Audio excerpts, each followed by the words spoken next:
Bonjour, précieux frère Didier Monzi.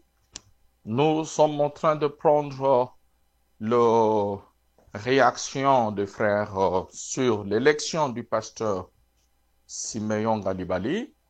Vous êtes à Dubaï, vous avez écouté la nouvelle. Quelles sont vos réactions sur l'élection du pasteur Simeon Galibali?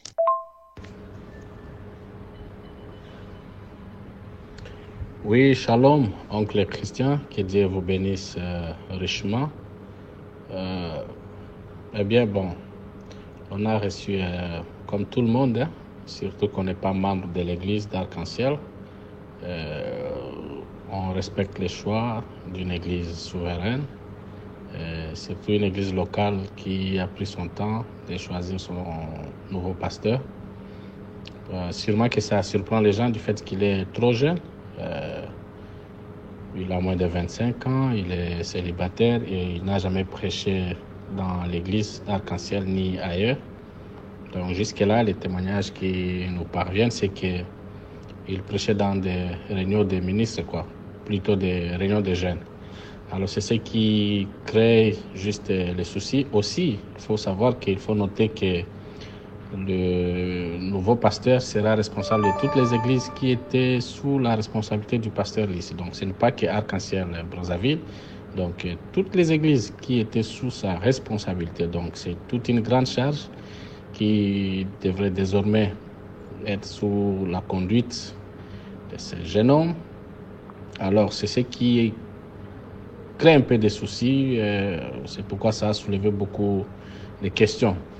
Le deuxième point, c'est que juste cela fait une semaine que l'enterrement a eu lieu, donc ils n'ont pas donné à cela de l'espace, donc pour que d'abord que les gens puissent rétablir donc les émotions du deuil.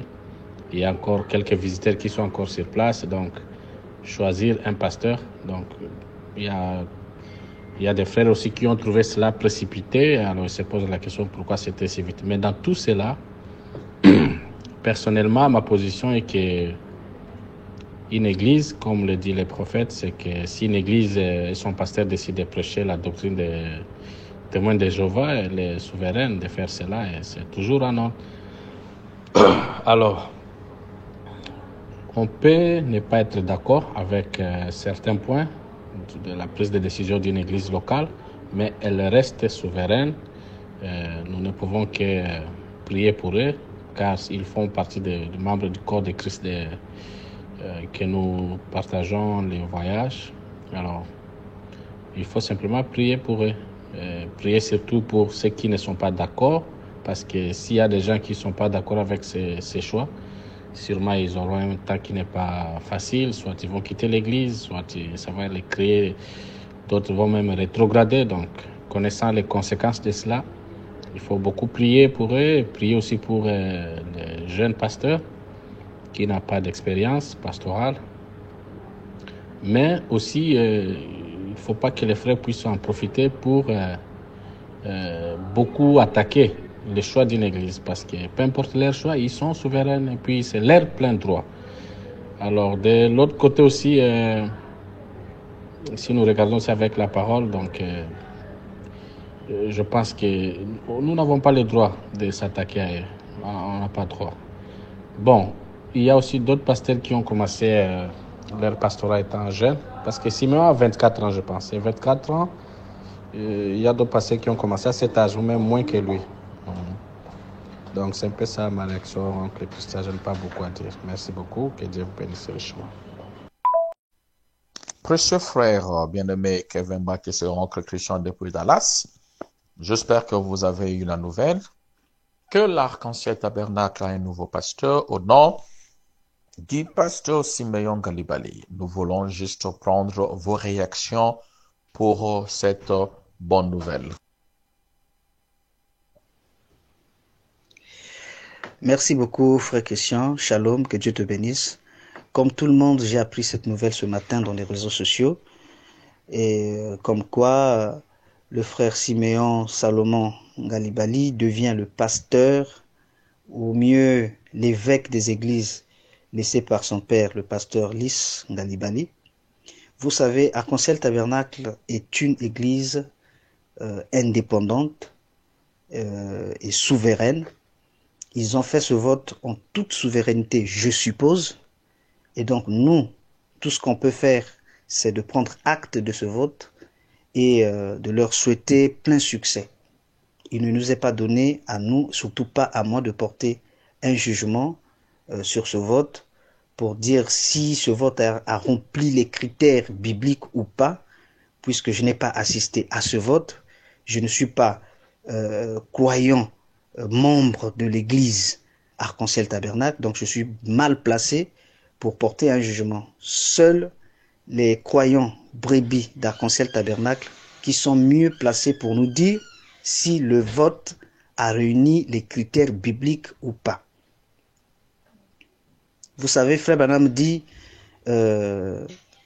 si Branham Tabernacle veut que le pasteur Neville puisse leur prêcher la doctrine des témoins de Jéhovah, Branham Tabernacle est libre en toute souveraineté d'accepter cette doctrine. Et donc, tout ce que je peux faire, c'est de prendre acte et de leur souhaiter bon vent.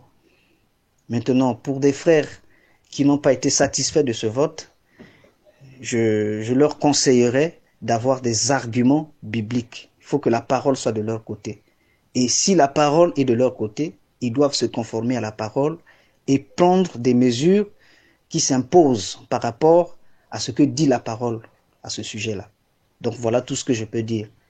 Mais pour mon frère et mon cadet Siméon, je lui souhaite bonne chance parce que c'est une grande charge qu'il doit assumer, gérer toutes ces églises-là. C'est vrai qu'il y a une contestation quelque part, c'est vrai. Seul lui, il sait qui l'a appelé. Si ce sont les hommes qui l'ont appelé au ministère, alors ce sont ces hommes-là qui prendront soin de lui, qui s'occuperont de lui. Mais si c'est Jésus-Christ qui l'a appelé au ministère, alors c'est Jésus-Christ qui s'occupera de lui. Voilà. Parce que Frère Branham dit, le ministère, ça ne se donne pas. C'est pas un homme qui te donne. C'est pas un groupe de gens qui se réunit pour te faire de toi un ministre, faire de toi un pasteur. Non. Frère Branham dit, le ministère, c'est un appel. C'est Jésus-Christ qui t'appelle. Frère Branham dit, aussi longtemps que vous n'avez pas croisé Jésus-Christ, Jéhovah, sous la forme de la colonne de feu, vous n'êtes pas digne de monter en chair. Donc, notre frère Salomon sait exactement, seul lui, il sait exactement qui l'a appelé au ministère. Et moi, le conseil que je peux lui donner, si ce sont les hommes qui t'ont amené au ministère, alors ces hommes-là s'occuperont de toi. Mais si c'est Jésus-Christ qui t'a emmené au ministère, qui t'a donné la charge, alors Jésus-Christ s'occupera de toi. Tu n'auras pas à avoir peur de ce que les gens diront, de ce que les gens feront. Donc seul toi, seul lui-même, il sait qui l'a appelé. C'est là le problème. Nous qui sommes de l'extérieur, nous n'avons pas à porter un jugement sur une église locale souveraine. Et je pense qu'un frère qui est d'Arc-en-Ciel, brebis d'Arc-en-Ciel, qui s'insurge contre ce vote, il est de son droit de s'insurger puisqu'il est membre de cette église et il a ses arguments, il doit les faire valoir. Et si ces arguments sont cohérents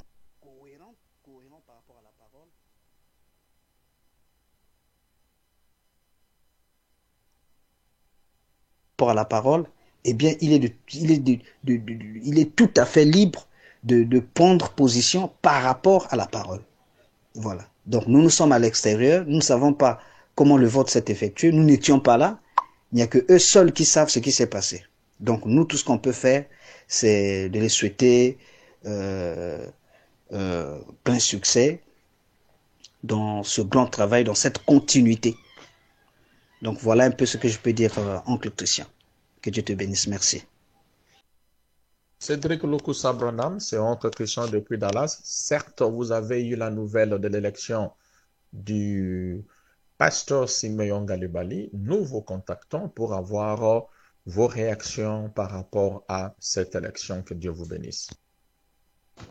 Oui, bien sûr, frère Christian, nous avons eu la nouvelle de l'élection de notre frère Siméon Ngalibali, fils du fait pasteur Lys Ngalibali, qui nous a précédé bien sûr dans la gloire depuis le 28 août 2019 à l'âge de 53 ans. Alors c'est son fils qui vient de le succéder, pas par imposition, mais par vote. La majorité de l'Église a voté pour lui, et ce que nous pouvons dire, ce n'est que dire félicitations à Siméon. Nous croyons qu'il a le ministère, et l'Église, ce sont des croyants du message. Et nous croyons que avant de choisir le frère Siméon, ils ont pris leur temps de pouvoir faire ce que le prophète a dit. Comme nous avons toujours dit, que le fils du pasteur ne peut prendre sa place que s'il en a l'appel. Et pas seulement qu'il ait l'appel, mais on doit faire le vote et qu'il soit légalement élu par la majorité de l'Église, comme le dit le prophète Branham. Sinon, l'Église devient bien privée, frère Christian. Révérend Altesse, bonjour, oncle Christian depuis Dallas. Certes, vous avez appris la nouvelle de l'élection du pasteur Siméon Ngalibali, qui remplace le feu docteur Lys Romuald Ngalibali. Quelles sont vos réactions, révérend pasteur? Shalom, homme de Dieu. Comment vous allez, ancien?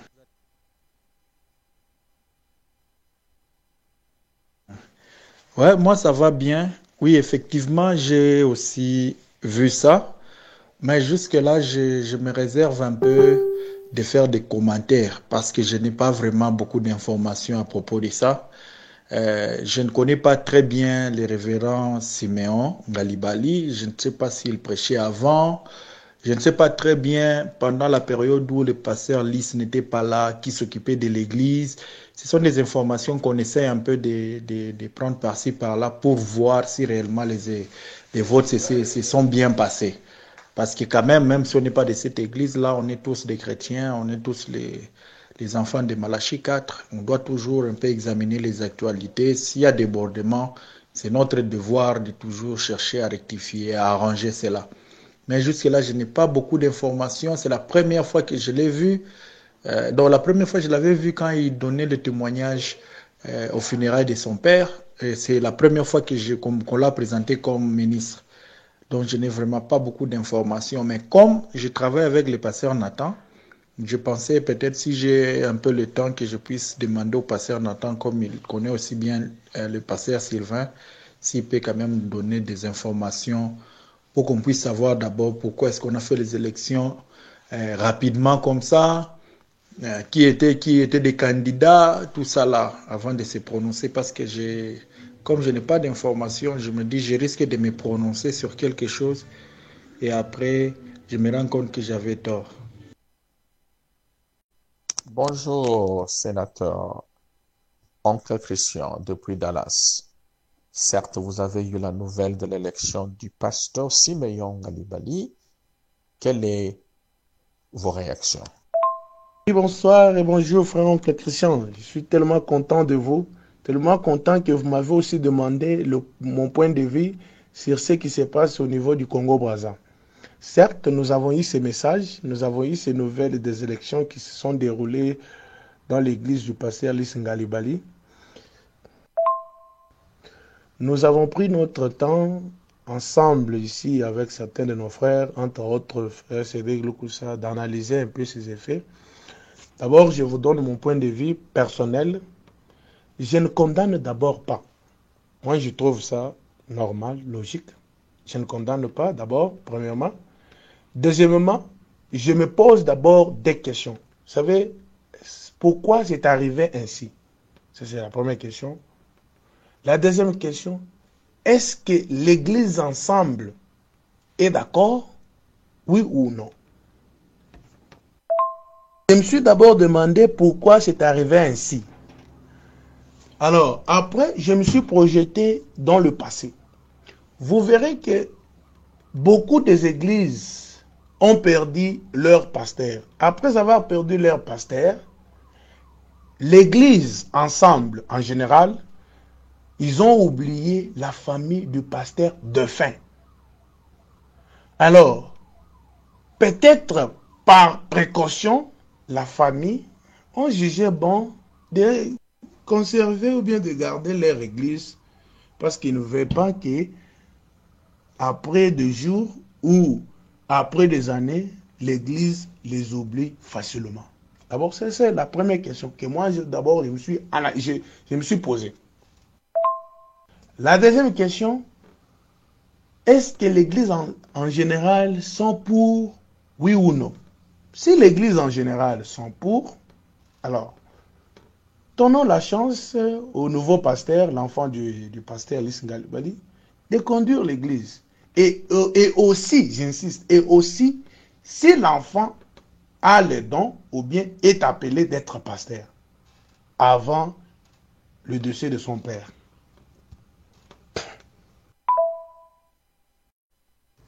Docteur Marco Lutundula, bonjour, oncle Christian depuis Dallas.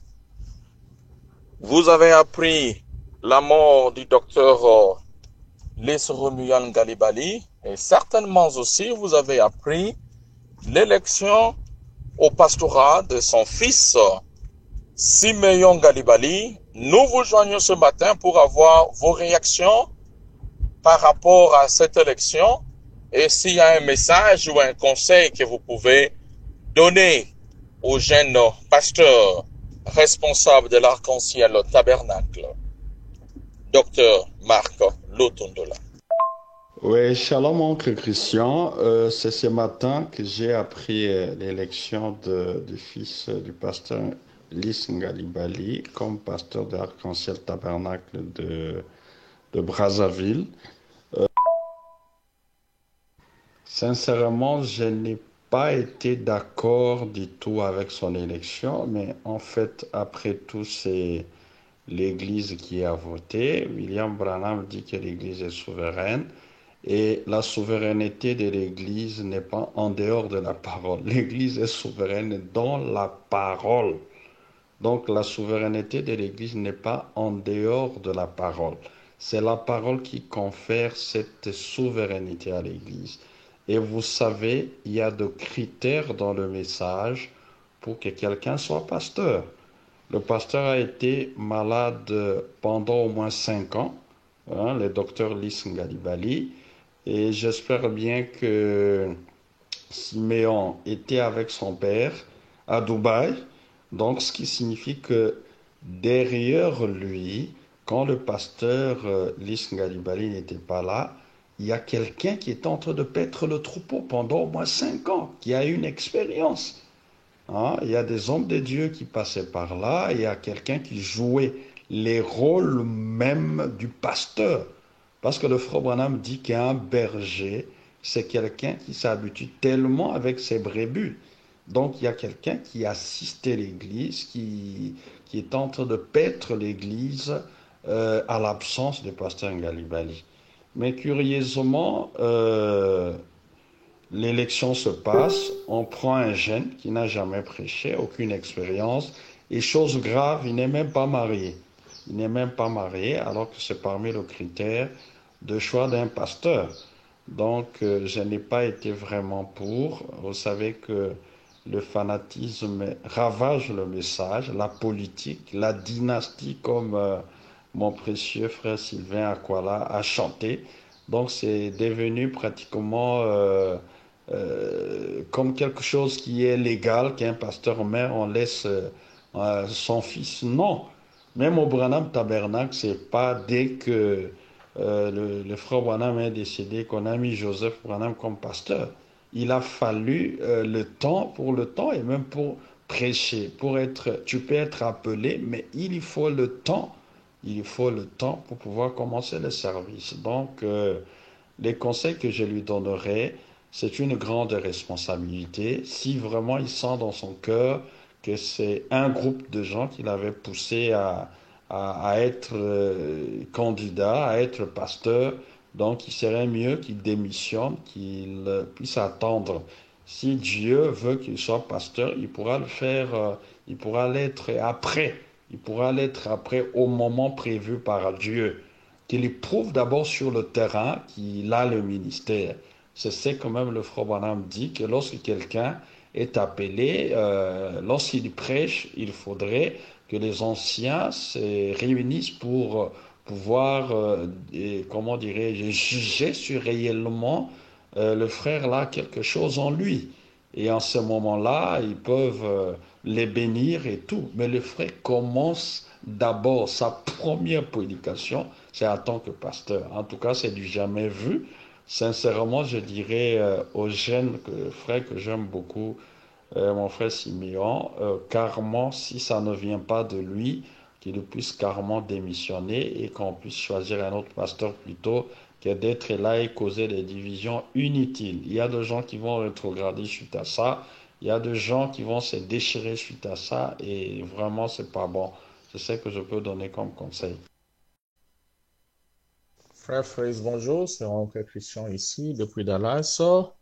Certes, vous avez appris la nouvelle de l'élection du pasteur Siméon Galibali. Nous vous contactons pour recevoir quelles sont vos réactions. Que Dieu vous bénisse. Bonjour, frère Christian, que le Seigneur te bénisse richement. Ici, c'est le frère Fraisse McLaurin, Milo Mona, Andon, depuis Boston, État de Massachusetts, États-Unis. Je vous remercie de votre appel et de la question que vous m'avez posée, à savoir mes impressions concernant l'élection de notre frère Siméon Galibali. Mes impressions sont bonnes d'un côté et pas trop bonnes de l'autre côté. Commençons d'abord par bonnes. D'abord bonnes. Bonnes dans le sens que finalement Arc-en-Ciel Tabernacle a eu à élire un pasteur à sa tête qui va devoir conduire cette église. Et je remercie le Seigneur pour cette action qui a été faite, l'élection d'un nouveau pasteur à la tête de cette église. Vous voyez, quand un berger quitte un troupeau, il fallait qu'on puisse se remplacer par un autre berger. Vous voyez, quand Élie a quitté, il fallait qu'Élisée puisse continuer la chose. Quand Jésus-Christ a quitté la scène, les apôtres étaient là pour conduire le peuple de Dieu. Vous voyez que quand Frère Branham est parti, alors Frère Neville a remplacé ainsi de suite. Donc, chaque fois qu'un berger quitte la scène, je crois qu'il est très important que ce berger soit remplacé. Ça, ce sont mes impressions positives dans ce sens-là. Et je crois que Arc-en-Ciel Tabernacle va continuer à œuvrer comme cela a été toujours le cas.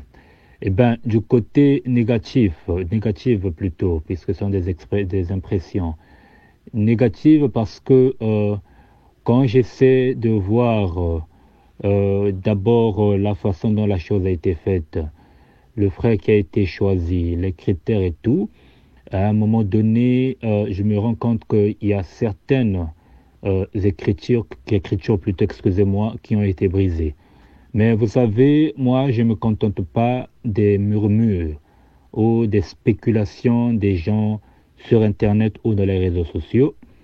Moi, je vais à la source pour m'acquérir des informations sûres.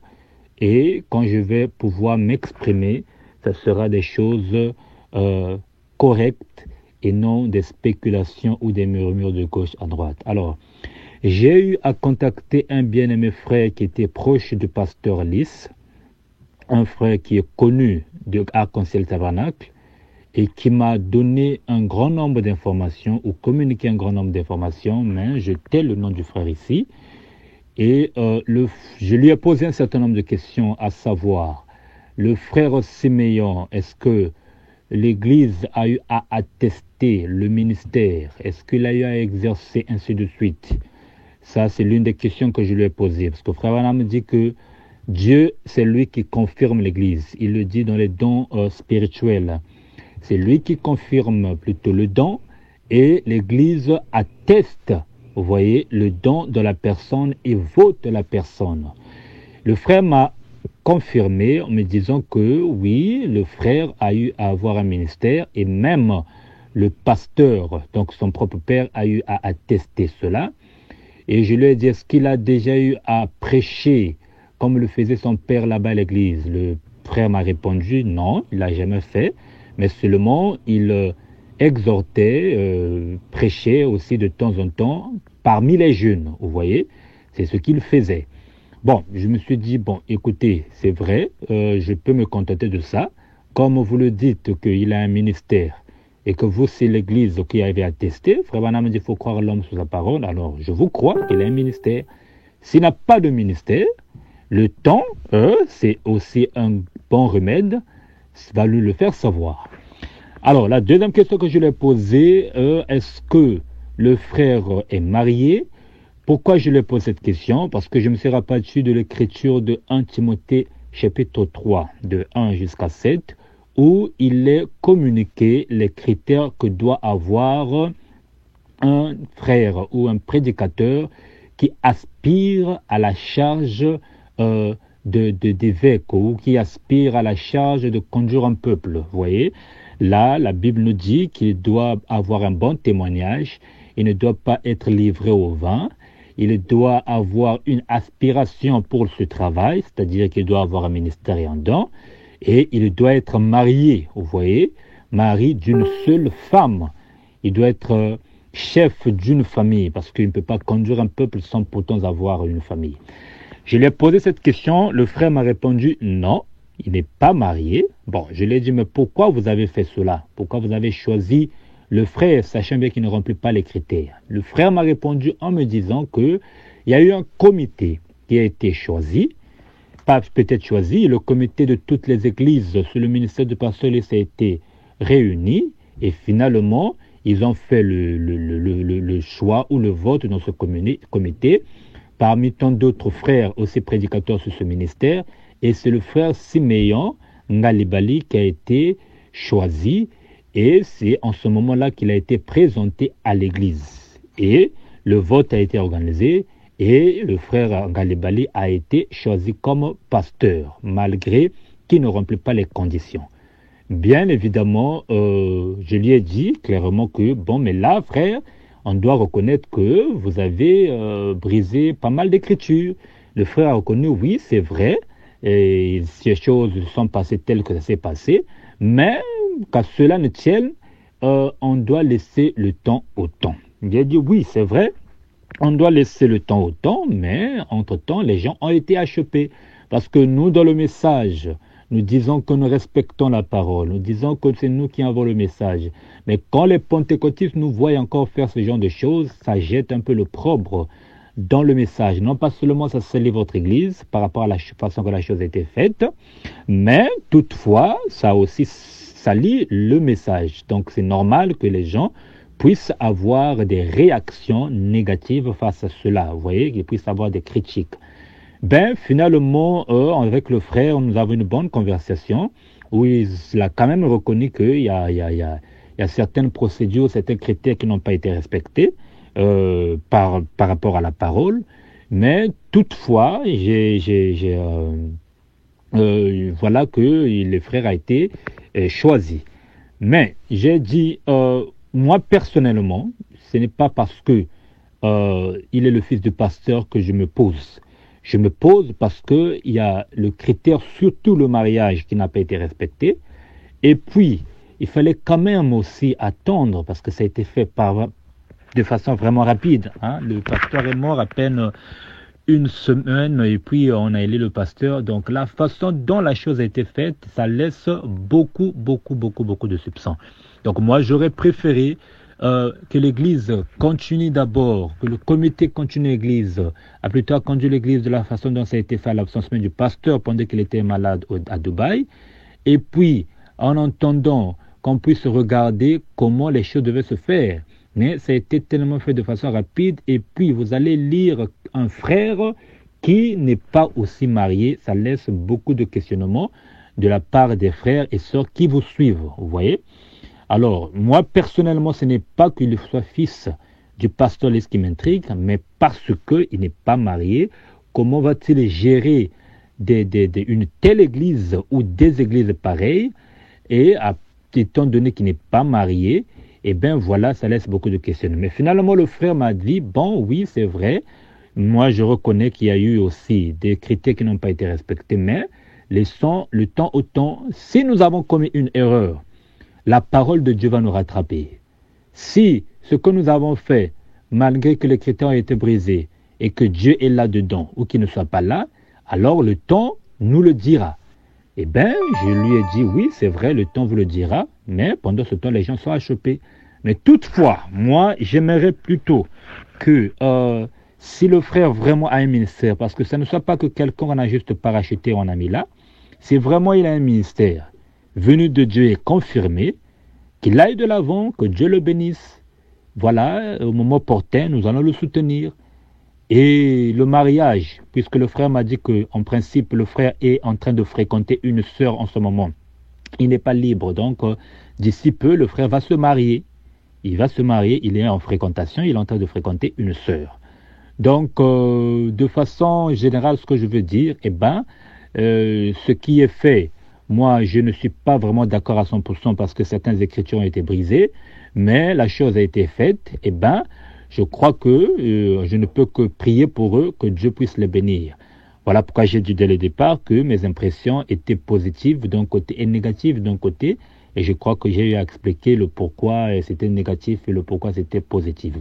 Donc voilà un peu de façon brève, mais de façon générale, je n'ai pas apprécié la façon dont la chose a été faite, justement parce que les écritures ont été brisées, certaines écritures, pas toutes, mais certaines, et aussi la chose a été faite vraiment de façon rapide, mais bon, écoutez, la chose a été faite, le frère est là, laissons le temps au temps et voir ce que ça va donner. Vous voyez, l'Église est souveraine, ils ont choisi, ils ont opté, ils ont choisi le frère Siméon, moi je me rabats par rapport à ce choix, malgré que je ne suis pas vraiment d'accord à 100% par rapport à ce qui a été fait, mais je reste ouvert et positif tout en critiquant ce qui est mal.